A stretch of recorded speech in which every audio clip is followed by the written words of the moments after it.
ప్రియమైన సహోదరి సహోదరులారా, మీకు శుభవార్త.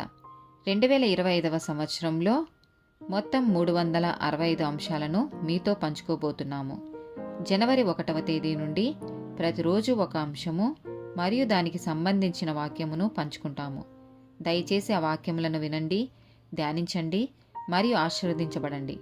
దయచేసి సబ్స్క్రైబ్ చేయండి మరియు మీ స్నేహితులతో పంచుకోండి. ధన్యవాదాలు.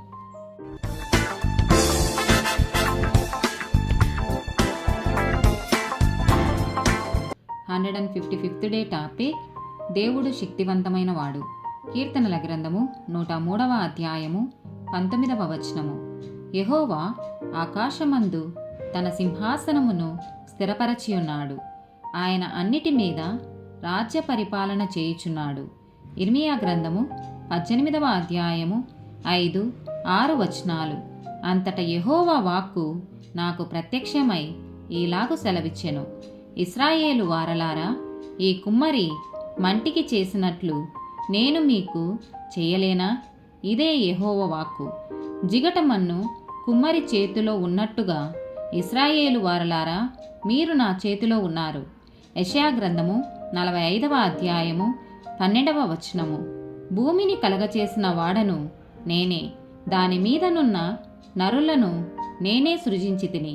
నా చేతులు ఆకాశములను విశాలపరిచెను, వాటి సర్వసమూహమునకు నేను ఆజ్ఞ ఇచ్చితిని. సామెతల గ్రంథము 16వ అధ్యాయము 4, 7, 9, 33 వచనాలు. యెహోవా ప్రతి వస్తువును దాని పని నిమిత్తము కలగజేసెను. నాశన దినమునకు ఆయన భక్తిహీనులను కలగజేసెను. ఒకని ప్రవర్తన యెహోవాకు ప్రీతికరమగునప్పుడు ఆయన వాని శత్రువులను సహా వానికి మిత్రులుగా చేయును. ఒకడు తాను చేయబోవునది హృదయంలో యోచించుకొనును, యెహోవా వాని నడతను స్థిరపరచును. చీట్లు ఒడిలో వేయబడును, వాటి వలని తీర్పు యెహోవా వశము. సామెతల గ్రంథము 21వ అధ్యాయము 30వ వచనము. యెహోవాకు విరోధమైన జ్ఞానమైనను వివేచనైనను ఆలోచనైనను నిలువదు. కీర్తనల గ్రంథము 135వ అధ్యాయము 6వ వచనము. ఆకాశమందును భూమి యందును సముద్రముల యందును మహాసముద్రములన్నిటి యందును ఆయన తనకిష్టమైనదంతయు జరిగించువాడు. ఇర్మియా గ్రంథము 32వ అధ్యాయము 17వ వచనము.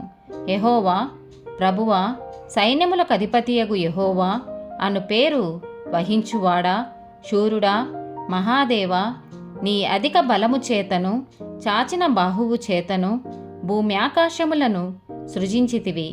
నీకు అసాధ్యమైనదేదియు లేదు. యోబు గ్రంథము 26వ అధ్యాయము 14వ వచనము. ఇవి ఆయన కార్యములలో స్వల్పములు. ఆయనను గూర్చి మనకు వినబడుచున్నది మిక్కిలి మెల్లనైన గుసగుస శబ్దము పాటిదే కదా. గర్జనలు చేయు ఆయన మహాబలము ఎంతైనది గ్రహింపగలవాడెవడు? మొదటి దినవృత్తాంతముల గ్రంథము 29వ అధ్యాయము 11, 12 వచనాలు. యెహోవా భూమి ఆకాశముల యందుండు సమస్తమును నీ వశము. మహత్యమును పరాక్రమమును ప్రభావమును తేజస్సును ఘనతయు నీకే చెందుచున్నవి. యెహోవా రాజ్యము నీది, నీవు అందరి మీదను నిన్ను అధిపతిగా హెచ్చించుకొని ఉన్నావు. ఐశ్వర్యమును గొప్పతనమును నీ వలన కలుగును. నీవు సమస్తమును ఏలువాడవు.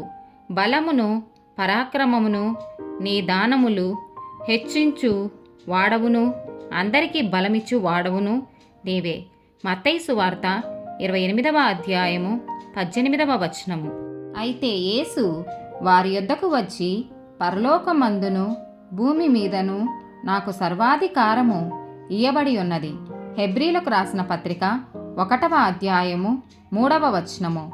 ఆయన దేవుని మహిమ యొక్క తేజస్సును, ఆయన తత్వము యొక్క మూర్తిమంతమునై ఉండి తన మహత్తుగల మాట చేత సమస్తమును నిర్వహించుచు ఉన్నత లోకమందు మహామహుడగు దేవుని కుడిపార్శ్వమున కూర్చుండెను. ఆమెన్.